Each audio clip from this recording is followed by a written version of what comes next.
message of human rights.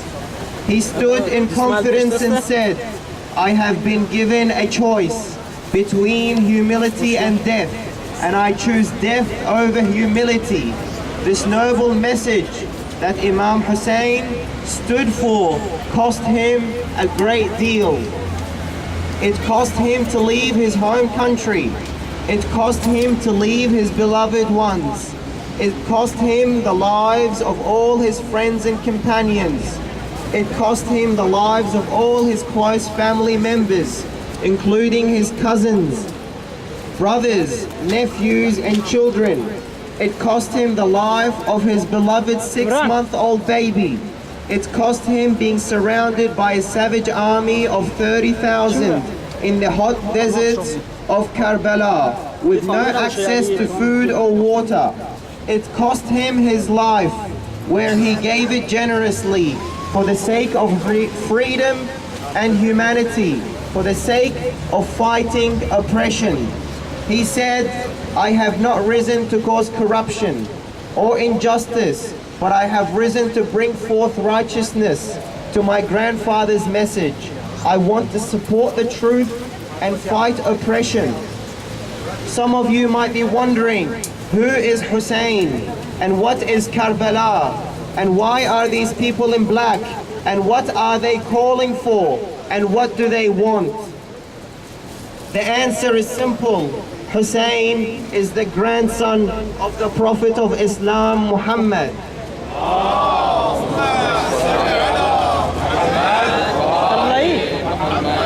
He lived in a time where an oppressor by the name of Yazid ruled the Muslim world. He oppressed people's rights and he caused injustice on this earth. Imam Hussein refused this injustice and spoke out against his tyranny. As a result, a savage army of 30,000 surrounded Imam Hussein, his family and 72 companions. That's 30,000 versus 72. The tyrant army of Yazid cut off all access to food and water and gave him a choice. Either pay your allegiance and surrender to the corrupt leader Yazid, or die for what you stand. Imam Hussein stood like a brave lion and said, I will never pay my allegiance to a man like Yazid, who is corrupt and spreads injustice on this earth. As a result of this brave stance, a tragic massacre in a land by the name of Karbala took place. This massacre resulted in the death of all of Imam Hussein's companions and family.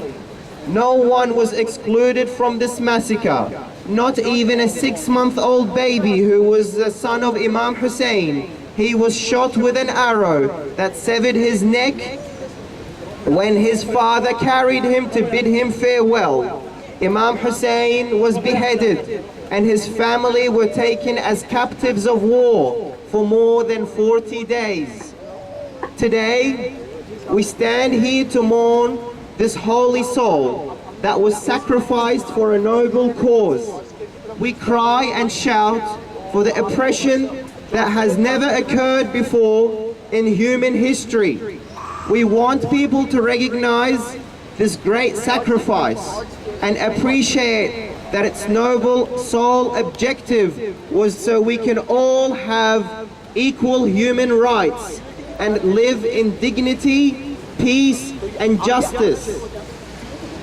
Today, the world is fighting terrorism, and we are here to stand against terrorism and say that Imam Hussein was the greatest fighter against terrorism, yet he was the biggest victim of terrorism. As we all witness today, unjust killing of Shia Muslims in Bahrain, Iraq and Afghanistan as they commemorate the tragedy of Karbala.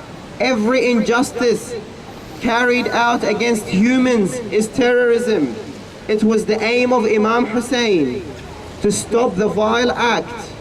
His followers and all those who believed in his message were victims of terrorism as well. It is with the peaceful message of Imam Hussein we can stand against terrorism and all acts of injustice to humanity.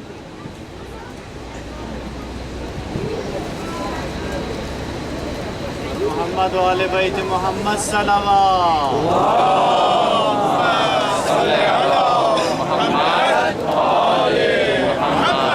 Hussein is not exclusive to any nation or creed, religion or culture.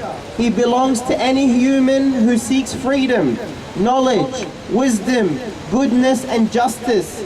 That is why today you see around the world, from the far east to the far west, people are commemorating and remembering the great tragedy of Karbala and the great tragedy of Imam Hussein, regardless of their gender, age, race, religion, background, because it is a message for all humanity and we can all relate to.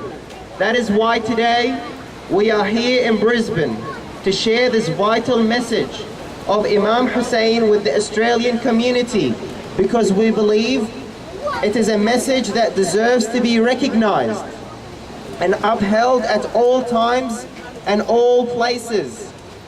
We have come to show our support for Imam Hussein and tell him, "Oh, our beloved Imam and leader, oh, our beloved Imam and leader, we were not there in Karbala when you stood alone and called out for help, but we are here today.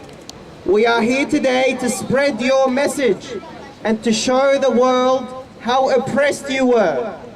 Despite your struggle for justice and peace, we are here to answer your call and reiterate our willingness to sacrifice all we have for your message and cause. Labbaik ya Hussein! Labbaik ya Hussein! Labbaik ya Hussein! Labbaik ya Hussein! Labbaik ya Hussein! Labbaik ya Hussein! صل على محمد وآل محمد.